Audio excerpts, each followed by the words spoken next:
episode of Expert Speak, organized by the Asian Institute of Diplomacy and International Affairs, Kathmandu, Nepal. I'm your host for today. My name is Rishi Gupta, and today we will be discussing India-Nepal relations amid COVID-19 with a very important expert and scholar, Dr. Vishnu Raju Pretiji. As we all know, India-Nepal relations are at their all-time low. As the traditional narrative goes, India and Nepal relations are centuries old. The two share close socio-cultural, religious, people-to-people, political and economic ties. With shared ethnic, they also have an open border, which makes the two countries even more special, considering the kind of border-related insecurities countries face in South Asia. The open border is not just a gateway for trade and economic movement. People have carried cultures and philosophies across border. The Roti-Beti relations stand as the hallmark of peace and progress between the two countries. The modern day India-Nepal relations are defined by the 1950 Treaty of Peace and Friendship, equating to acknowledge and respect the complete sovereignty, territorial integrity, and independence of each other. But what has bound us in the past has everything that keeps us divided at present. An open border is disputed. Back of India, go back India is now a common phenomena on the social media. A friendly advice that became one of the peace facilitators in 2006 turned into a wrong advice in 2015. Ethnic ties are conditional, and the very foundation of India Nepal ties, the Treaty of 1950, is called outdated. On the other hand, the China factor has harmed the peace and harmony between the two countries. What has led to these changes is a question. Are India Nepal relations heading towards challenging times, or is it the media narrative that will bring the two face to face? How the countries are uniting to fight COVID 19? And to answer this question, I have with me Dr. Upriti. Dr. Upriti did his master's in sociology in 1994 from Tribhuvan University, MSc in management of agriculture knowledge system in 1998, and PhD in conflict management in 2001 from the Wien University, Netherlands. Dr. Preeti did his postdoc between 2001 to 2003 from University of London, King's College, Center for Environmental Studies, University of Surrey, UK. In 40 years of his professional work, he has gained wider experiences from local to international levels in public policy, research, and development. He has records of accomplishments of extensive research and publication with more than 60 books and hundreds of articles on conflict, peace, and unconventional security, including water, food, health, and environmental security. He is supervising PhD students in Kathmandu University and Agriculture and Forestry University. Currently, he is leading one of the leading global and government think tank Policy Institute since last 1 year. Welcome to the Expert Talk, sir. Let me start with my first question. The question is, in past 5 years, Nepal seems to have shifted from special relations to conditional relations with India. How do you see it? Thank you, Rishiji. Because of the Wi-Fi instability, I am turning off my video.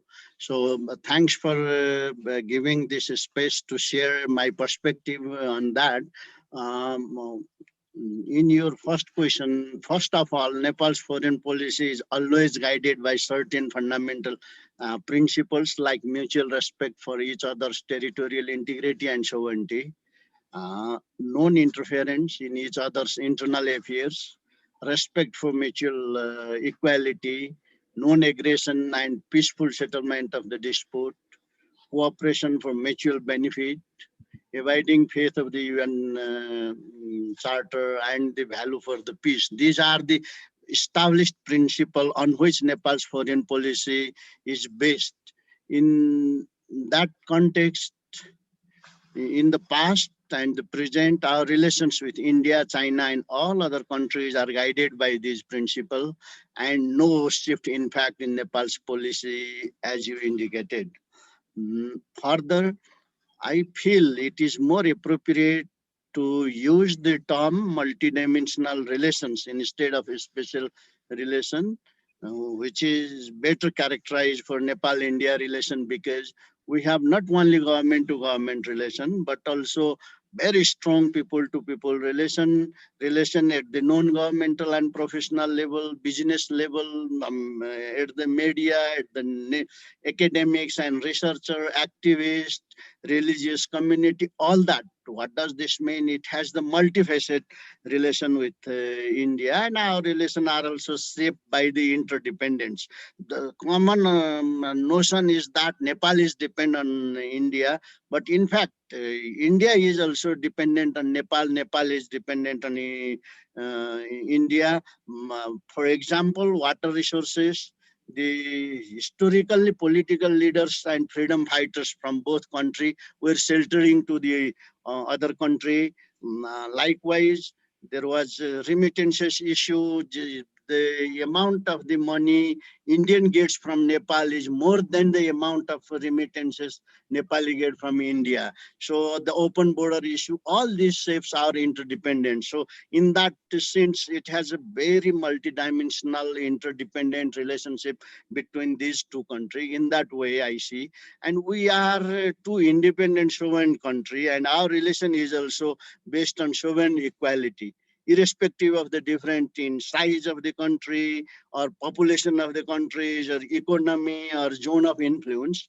But still, these two countries are independent sovereign countries. So in that way, we see, so with that broader context, I don't see that our relation is shifted or it's special, etc. Our relation is multidimensional and based on the interdependence. That is how I see it. Thank you, sir.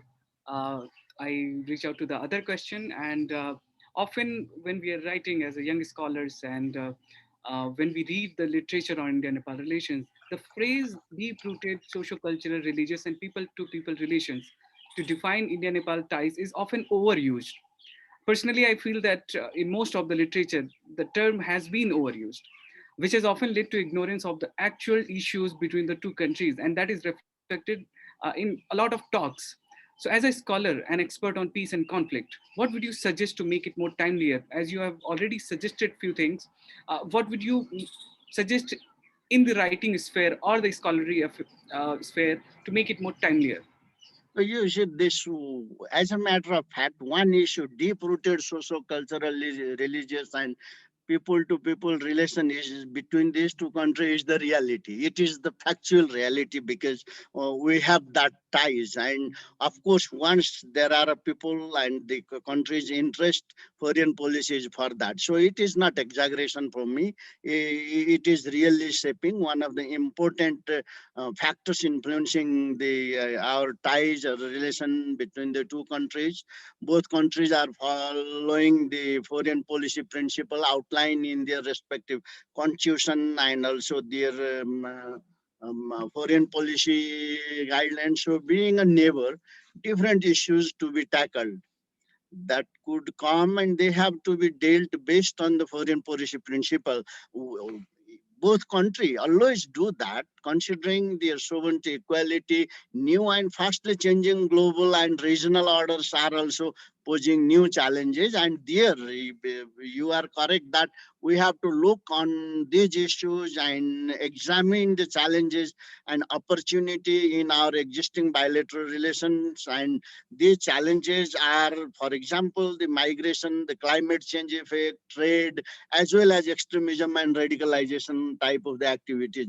So when we talk about the India and Nepal relations, we have also to look on that, which needs to be collective and concerted action from both countries and also from the wider neighbors. So in that sense, in one part, we have to look that special ties of the peoples to people relations, but also we need to look the other bigger issue. Of course, the strategic priority of the country shapes the in foreign policy interest, and therefore we have to consider them as well. So you rightly pointed that there are things that we sometimes overlook, but the changing sphere of strategic ties and political ties, we need to look beyond it. Now coming to the other question, we all know that COVID-19 has come as a global challenge to both India and Nepal and other countries across the world. and the two countries are cooperating to fight hand in hand despite the differences. Yet the differences on the political front ignore the humanitarian response from India. We see a lot of talk going on in Indian media that despite the India's response in the previous, occasions also like Operation Maitri during 2015 earthquake, we saw that there was a appreciation, yet there was a a kind of hesitation in Nepal that India is behaving in certain way. So, do you think Nepal would like to convert COVID-19 from a challenge to a bilateral opportunity, and how? Um, Rishiji, you see, in the open and free society, there are always some comment, criticism, constructive or not. But I do not think the political front has ignored the humanitarian response from India, either in the COVID or in the earthquake. Our political front was quite responsive and engaged and appreciated. But some criticize. It is very obvious. It's democratic country, and some have that opinion, and if they see some weaknesses, they will do. Our leaders have appreciated the support India provided to deal with the COVID challenges. For example, in April 23rd 2020, our prime minister has expressed gratitude to the India and thanked the prime minister of India and the Indian government and Indian people for their generous support of the essential medicine to Nepal to fight the COVID pandemics. And also our health minister in May 17th of 2007 appreciated the India's providing the 30,000 PCR, and in many instances, Nepali people and Nepal have appreciated the support India provided. So I don't really see that our politicians are ignoring this humanitarian fronts. Further, Nepal has also appreciated the recent vaccine support by the India. India provided us 1 million doses of COVID-19 vaccine under the grant assistance. Um, uh, I understood that it was placed under the neighborhood first policy of India, and it was handed over by the Indian ambassador to Binerji to our prime minister.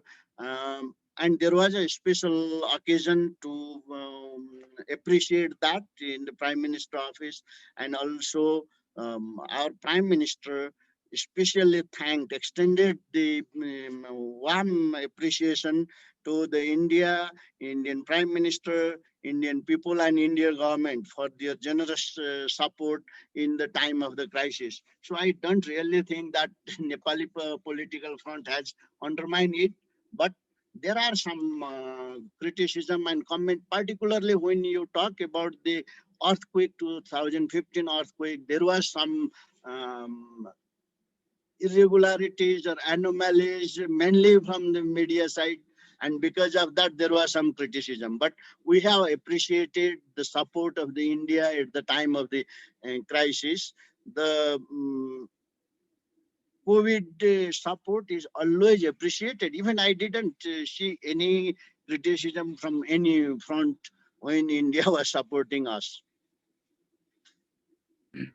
You mentioned about media in the two countries. Often it is media who plays the devil's role.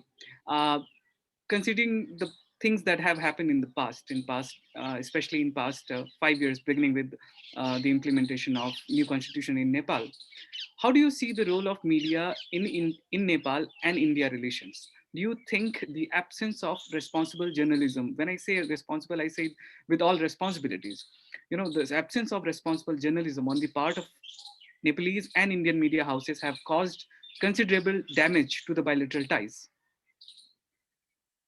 Rishiji, especially in the two occasions, I didn't see much constructive role of the media, especially the Indian media in 2015 earthquake, and we have some differences in the Limpia, Dhura, Lipulek, and Kalapani border issue, and in both cases, the role of Indian media was not what we were expecting, because the media has also some responsibility to help into the difficult situation, but the role of media is to provide the factual information, to inform the general public, and also to more important is to help to ease the difficulties and difficult situation, making issue sensational and providing incomplete, manipulated, or even biased information, and giving misinformation was creating confusion and tension.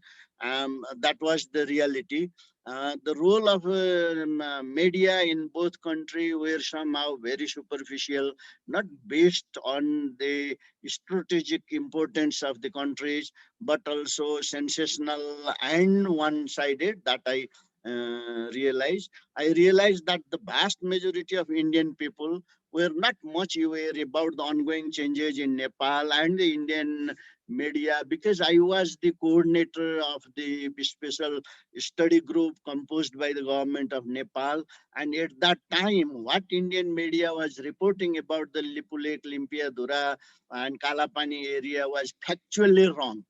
And I was very closely watching, and they were also referring me, and I realized that Indian media either didn't understand the reality or they deliberately manipulated. I'm not blaming all the Indian media, but many Indian media and journalists were not constructive. If I compare the two countries, the influence of Nepal was less, Nepali media was less than the Indian media, but Indian media is one-sided. So what I wish journalists in both countries, we have more responsibility while dealing with this sensitive bilateral issue, and provide the factual evidence-based information so general public will be informed the more appropriately. That is what I expect, and there is a lot of area of the improvement. Okay. Sir, you pointed at the border dispute between India and Nepal.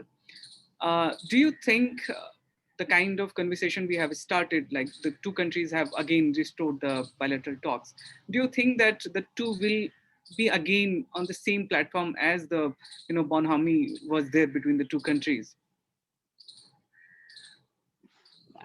Because we have such a multi-dimensional relation with India, and this border dispute is one part only, and that both the prime minister of the both country have talked in the highest level, and our foreign minister are talking on that, and a special meeting has been conducted. So these all are going to quite positive direction, but the issue is quite complicated, and it is unsettled for almost 204 years, and we can't expect in one meeting or one go. But what we are expecting, India will understand and realize the essence of the Sugauli Treaty of 1816, and it will be settled according to the fundamentals of the Sugauli Treaty, Article 5. Okay. So moving on to other question, it's a very as I started the introduction, I mentioned also that India has been a peace facilitator in Nepal, and it played an important role in the democratic transition. But the similar facilitation at present is termed as the wrong advice. What are the reasons for such changes, and are the political parties in Nepal using India for political gains? Yeah, you see, during the time of the armed conflict and peace process, many countries and institutions were supporting us to reach to the peaceful settlement. And obviously, India is one of the influential and was in forefront to help Nepali political decision maker to reach to the negotiated settlement. We appreciated that. If your question was directed to refer to the visit of the special envoy of the Indian Prime Minister at the final stage of the promulgation of the new constitution of 2015, and suggesting to wait for the parliament to promulgate the new constitution. It was wrong advice, I agree. And because of that, there was a possibility of total derailing if our parliament or our constituent assembly was waiting for long. There, there was a fair chance of derailing and not able to bring the constitution. So that advice was not working at all. Regarding the question of reason for such a changes, in fact, India's political gain, what you said, what are the reason for such changes? Are the political parties of Nepal using India for political gain? Perhaps it is um, um, um, too superficial to go in that way. If I see the general character of the political parties of South Asia, and especially the Nepal, India, and Bangladesh, often party has that characters, and party always try to use whatever they can to have their influence. So I take it in that way. None of the countries and actors should promote such act for the purpose of strengthening the political stability. So I envision that we have to respect to each other's sovereignty, and um, help assistance is needed if there is required. So when we talk about the wrong advice, as you also agreed to that it was not a timely advice, but would you say that wrong advice has become uh, instigator for anti-India notion, which I, as a scholar, on reading about Nepal, this phenomena was not there 10 years back, but suddenly this wrong advice has turned into an anti Indianism.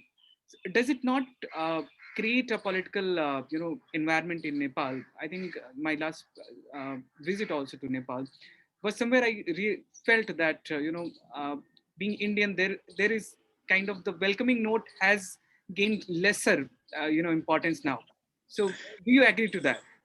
Rishiji, if you look to the media report, the media coverage, and the speech response of different people during that time, and particularly the issue of the blockade, of course, there was, because Nepali people really suffer. As you see, we are almost India locked, no?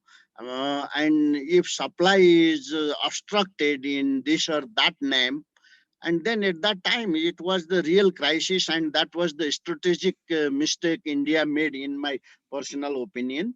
And consequently that has the quite negative public perception towards India, because Nepali people really suffered. If you look at that time, the UNICEF report, almost 3 million children were severely suffering and going to die. And personally, in my home, I was not able to cook for 21 days. And so that type of the difficulties was created, and India did not realize that. That was not what we expect from our neighbors with such a strong relation like India. So because of that, at that time it was. But gradually the time passes, and that type of the situation is also more normalized. But once India started providing support in the crisis like COVID, again the situation is entirely different. So it depends upon the behavior, how the India treats Nepal. And personally, in my personal observation and my personal experiences, the blockade India is denying, it was not us, the Nepali people, but at least many of us don't believe on that. And that blockade was the real factor that was negatively affecting to the public perception of Nepal towards India. Okay. So, the 2015 episode, if we talk about that, India's major concern was the spillover effects. As it is usually said that what happens in Nepal has a complete impact, a larger impact on India. So, in that regard, if India was initiating to intervene in a friendly way, how does that convert into a wrong advice? I think in the past episode, on the past occasions also, we had similar occasions that India tried to convey it, and it was received on a friendly note. Rishiji, you see, there are problems because we are in the border and we have many difficulties, and the instability in one country in the bordering area will affect to the other. That is reality. That's why we have this multidimensional, multifaceted type of the issues, concern, as well as the relations. But we can settle that through the meaningful engagement, discussion, debate, and the real discussion among the political leaders, among the foreign minister, among the diplomats. But coercive type of the forces, if that comes like the blockade and others, at that time it will not help. So what I believe as a researcher, teacher of the conflict management, there is a solution of every problem, and which can be settled 99% by the meaningful engagement, discussion, reflection, and not by the coercion. Of course, if the coercive type of the activities is started, the result is win and lose, and it can't be win-win situation. But from the meaningful engagement, we can reach to the win-win solution. So, in that sense, whatever problem we will have or we had, it is always better to settle through the negotiated discussion, debate, and engagement. I truly believe on that. Okay. So when we see these kind of multi-dimensional relations, the very foundation of our relation is 1950 treaty at present. So Nepal has been demanding the revision of 1950 treaty of peace and friendship. What changes would Nepal like to see in the treaty, and will it not affect the grassroots level foundations of people-to-people ties as well as the security dimension of our relations? Uh, the last point to respond first, it will not affect both the peoples to peoples tie as well as the security concern. Yes, Nepal want to revise the 1950s treaty. We have officially in our highest level meetings with the Prime Minister, it has been requested because it was almost 74 years old treaty, and now we want to make the treaty based on the foreign policy principle of the both countries. Realizing this fact, prime minister of both countries had also formed this eminent persons group, you see, to comprehensively examine the issues and concern of both countries to improve the bilateral relation, including peace and friendship treaty of 1950s. And the EPG has already been preparing the report and waiting to submit it to the both prime minister. And this is the very foundation to start to think on the revision of the 1950s treaty, because it is also part of that. Once uh, we make the revision of the 1950s treaty, we can easily address the concern. For example, you raised about this grassroots ties, special ties we have, that ties, and also the security. Even in the new treaty, we can assure this concern because these are the mutual concern. It is not only for India, it is also for Nepal. In the new treaty, this provision with the updated context as well as the foundation principle of foreign policy directives of both countries we can make. So the issue is to sit together, work out together, bring this concern, what exactly are the problems and why it will affect. If there is a security concern of the India or Nepal, that has to be discussed thoroughly, explain the possibilities and also work out the solution. And then once both countries agreed, and then include that into the treaty. So it is not an issue.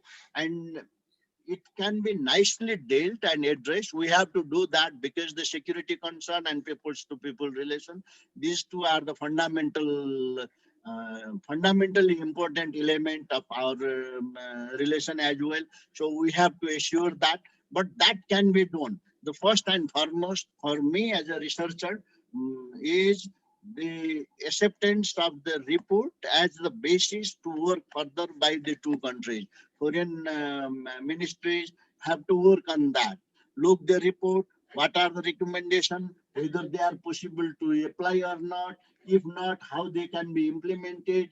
If implementable, what can be done, and based on that, we can come up with the new friendship treaty. So I think there is a very clear way. Of course, India could have some concerns, but that concerns come to the table and discuss, and then Nepal should have some concern and response as well. How to deal with that, because it is not one country issue. If the border security issue and if the people to people relation, that is the concern of both countries. In that context, I see there is a great way forward is the acceptance of the APG report, and make that as the reference and start from there and revise the 1950s treaty.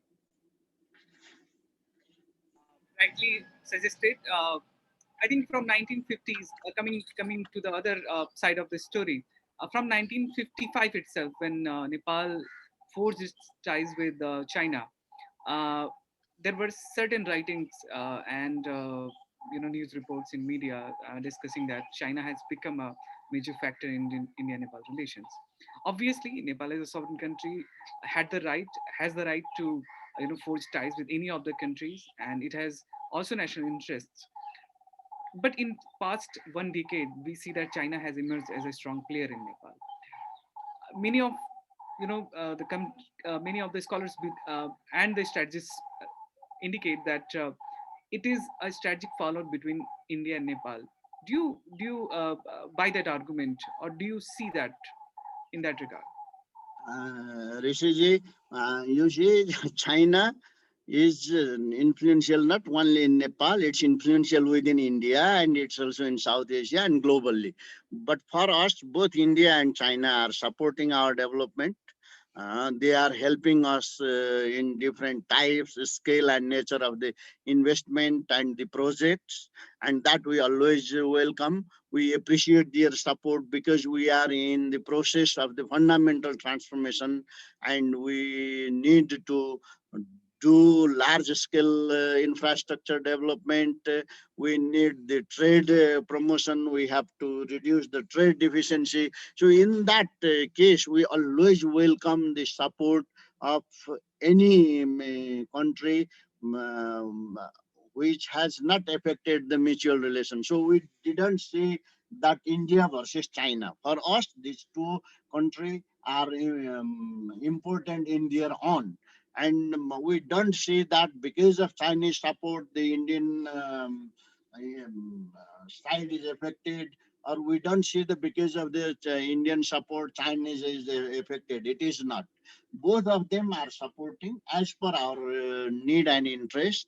And if it is not as per the interest and need of the country, we don't accept that. That is established.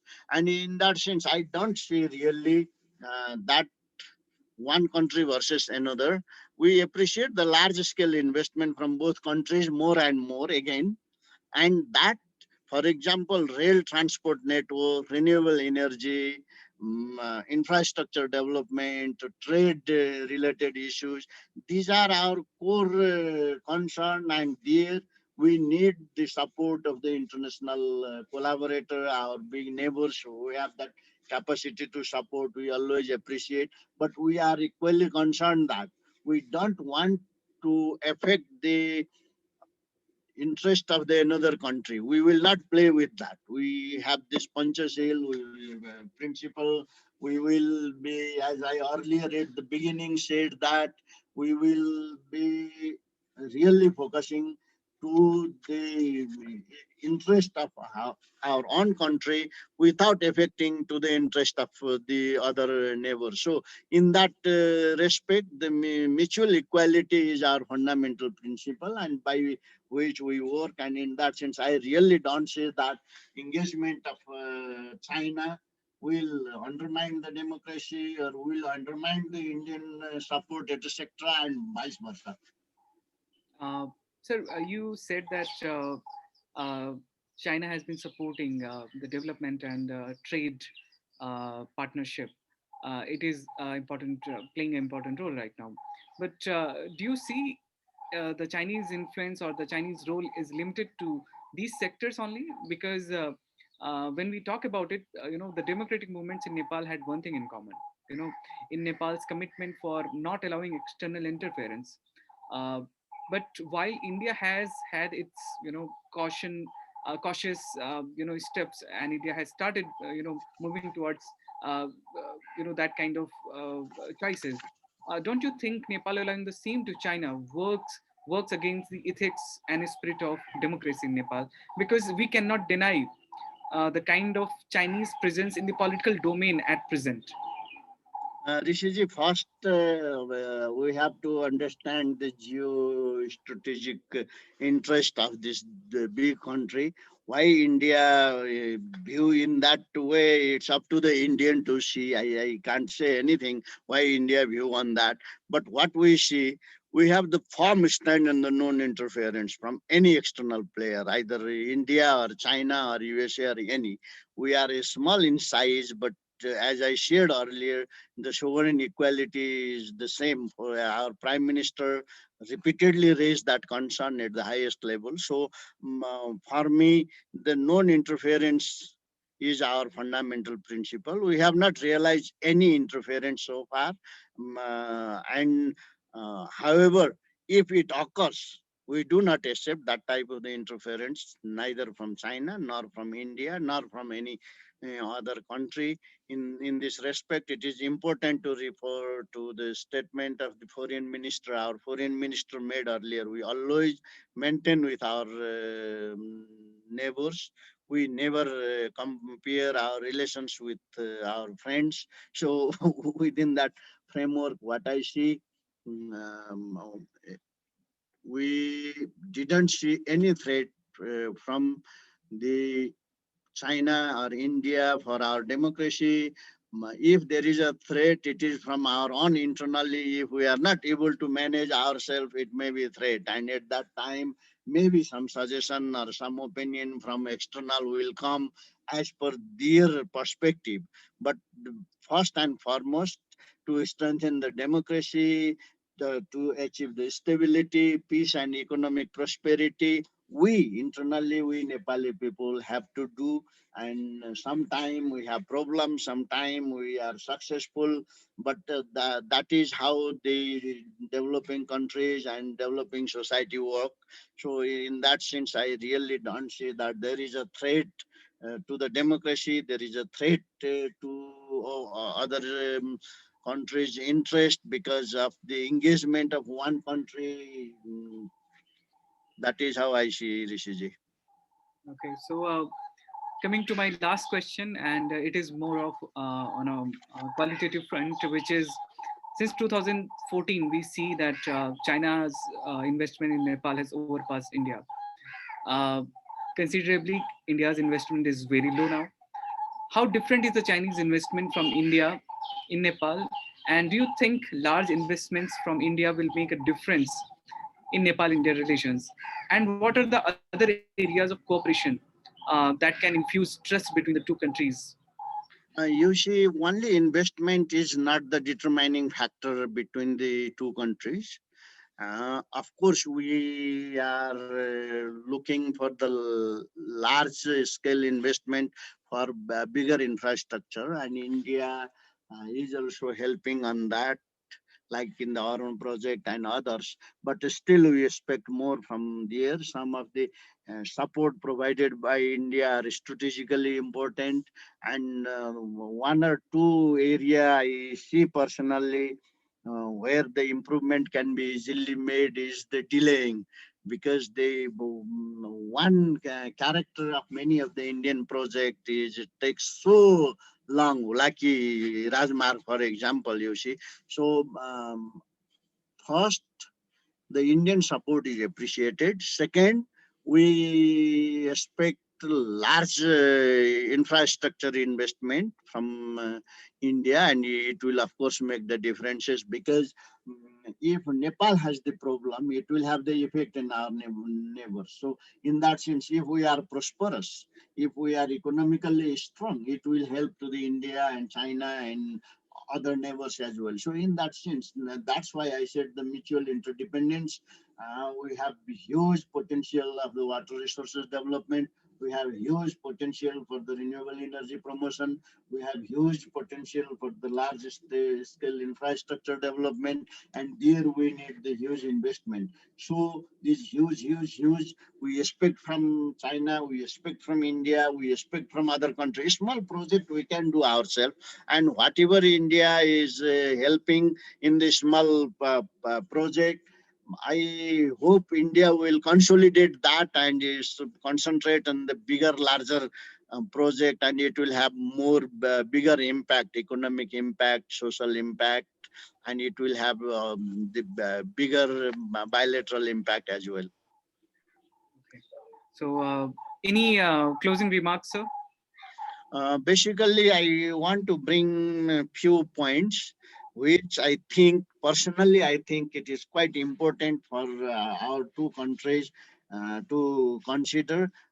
First and foremost is the revision of the 70 years old Peace and Friendship Treaty of 1950s in the spirit of the foreign policy principle of both countries, as well as the changing global context, because this context is also quite important. And as I shared earlier, very first important step is to accept the GPG report and start from there. That is one important area where India and Nepal should work, and Indian Prime Minister will hopefully take that seriously.